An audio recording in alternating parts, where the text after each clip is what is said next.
Hey there. Welcome to another edition of Bible Babble. This is Old Testament Monday. We're starting out a new week. It seems like it's fall out there. But we've got the Word of God with us today, and that's keeping us warm. So, we have spent, between church and Bible Babble, I think we've spent probably a lot of time in Exodus. Talking about the leaving of the children of Israel from Egypt and the journey to Canaan, which was the promised land. And truth be told, by now you've probably, even before we did all that, you knew the basics of it. Moses set adrift in a basket so that the Pharaoh's family could find him, and raised as an Egyptian, became leader of the Israelites, called by the burning bush, and then he became leader of the Israelites, and then the plagues, plague, then the big plague, then Passover, then the Red Sea or the Reed Sea, depending on how you want to look at it. All of this stuff you knew. You knew that the Israelites wandered in the wilderness for 20 years. Or 40 years. And actually, I know when I was a kid, I had the distinct impression that they were lost. And it's only later that I understood that really what was happening is that they were not... A couple of things were happening. First of all, they weren't ready to become a nation, to take over the land that had been promised to them and defend it and live in it as God's people. They were not ready for that. So they needed to kind of be trained into that role. And the second thing that was happening is, by being out in the wilderness for 4 decades, that gave the older generation time to die off. And they tended to be the ones that were complainers. When you look in the book of Exodus, or the books that follow successively to that,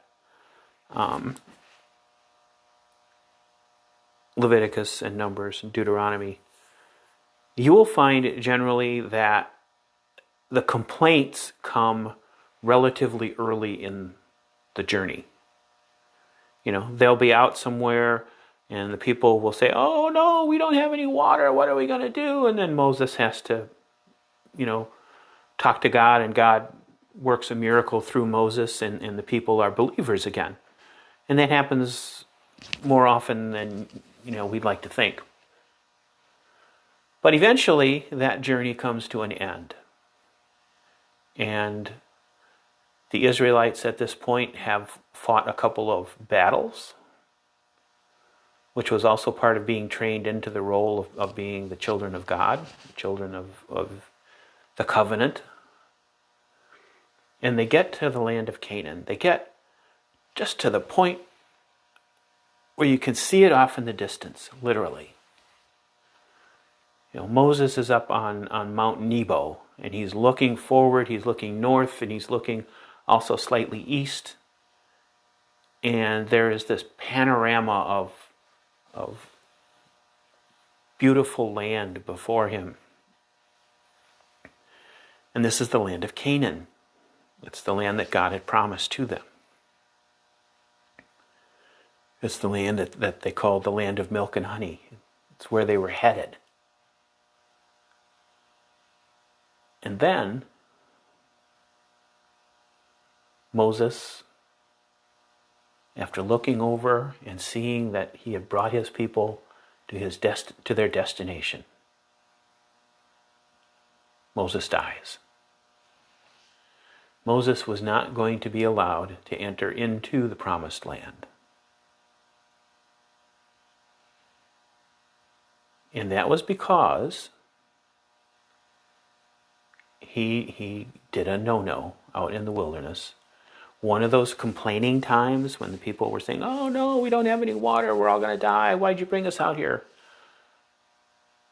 And Moses talked to God, and God said, all right, go to this rock, talk to the rock, you bring your staff, bring your brother Aaron, your mouthpiece, talk to the rock, and water will come out.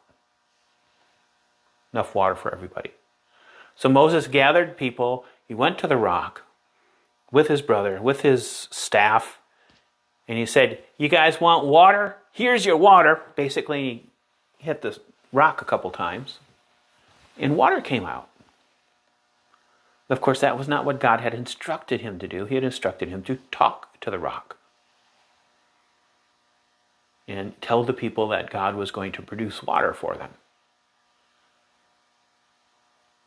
Since he didn't do that, God took away the one thing possibly that Moses really wanted after all of this stuff, which would have been to actually enter onto the promised land. But he doesn't. He dies. He's buried. The way Exodus is written, or the way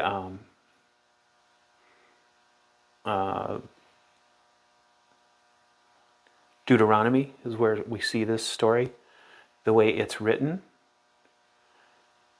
it implies that God himself buried Moses. But it doesn't tell us quite where.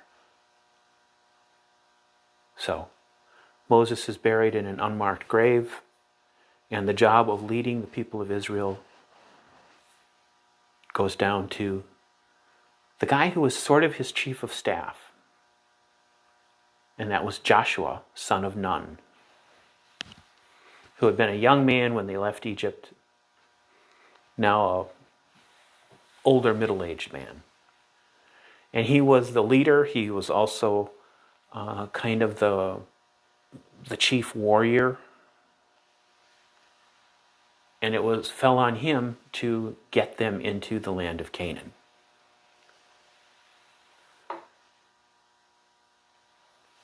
So, what he did was, he looked over the territory, and he said, all right, we're going to go here.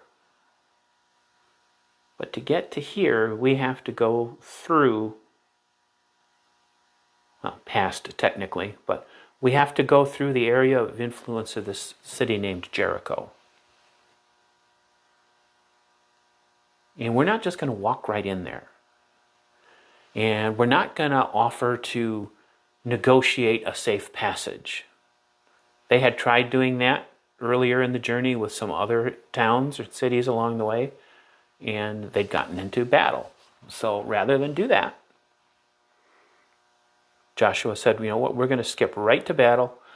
Jericho is in the territory we're supposed to have, and it's blocking our access to that territory, so we're going to take it. But we're going to need to have some intelligence about what's going on there. So I'm going to send in some spies. So he sent 2 spies to spy on Jericho. And here in the book of Joshua, chapter 2, I'll just read you the opening. It says, then Joshua, son of Nun, secretly sent 2 spies from the town, it's called Shittim. And he says, go look over the land, especially Jericho. So they went and they entered the house of a prostitute named Rahab and stayed there.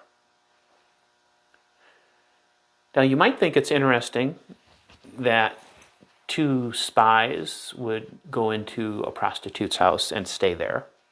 Or maybe you wouldn't find it unusual. But what's interesting is when you look at the commentaries which explain, the kind of try to give it some cultural context, we find out that in that time and in that region, for whatever reason, prostitutes and innkeepers were kind of viewed as the same thing. So going to the house of a prostitute named Rahab has a pretty specific meaning to us, but the meaning to them at the time this was written would likely have been that they went to kind of like a boarding house or an inn. Well, they would have known it as an inn. We'd probably think of it as a boarding house. It's a place where people stayed. You know, it's not the Holiday Inn. It's not even Motel 6. You know, it's nothing that fancy. But it's a place where people could go and stay if they didn't have a home in town. So they went to Rahab's house of prostitution and hotel, and they settled in there, and they spied. After they had been there for a little bit, some people went to the king of Jericho, and he said, "Hey, there's some Israelites here to spy on us." So the king of Jericho sent a message to Rahab.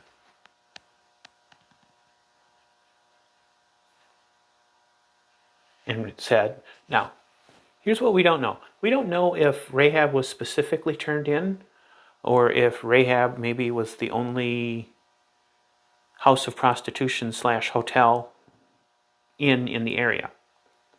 But they went to Rahab and they said, look, bring out the men who came to you and entered your house, because they're spies. We need to, talk to them.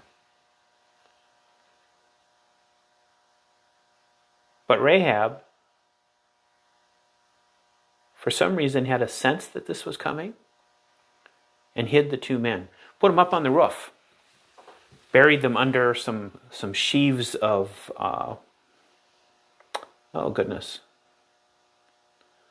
stalks of flax that she had laid up on the roof. And said, be quiet, and I'll get rid of these guys. So she went to the representatives of the king of Jericho, said, hey, you know what? Those guys were here, but when they heard that the gates were going to be closing, they left. They took off for the hill country. If you hurry, you might be able to catch them. And people believed her. And they left town, chasing off into the hills, looking for the spies from the Israelites. When she was sure it was safe, she went to the two men and said, all right, give these clowns about 3 days. And when they haven't found you, they'll come back. They'll report to the king that you're gone. And then you guys can leave. You can leave safely. The only thing I ask is that when you go to war with us, when you attack our city, I ask that you leave my family and myself alive. And the guy said, sure. But you know what? In order to do that, we're going to have to know where you are. So he gave her one of the spies gave her a scarlet cord, a red rope, and said, hang this in the window so we'll know which building is yours. And when the soldiers come, they won't clean out this building. And so she agreed to do that. And sure enough, soldiers outside looked high and low, never found the spies, of course, because they were in the city. Spies had time to complete their mission. 3 days passed, the guys returned, the spies left, and they went back to report to Joshua about what was going on in the city. And as they left, the men said to Rahab, remember, we promised you'll live because you let us live. And they said, don't forget the scarlet cord. And she said, no, already it's hanging up in the window. And they left. And not very long after that, the Israelite soldiers came to Jericho to begin their conquest of the land of milk and honey. And we'll talk about how that went next time we talk. So, stay safe and stay healthy. Have a great evening. And we'll see you here tomorrow for New Testament Tuesday. Have a great evening.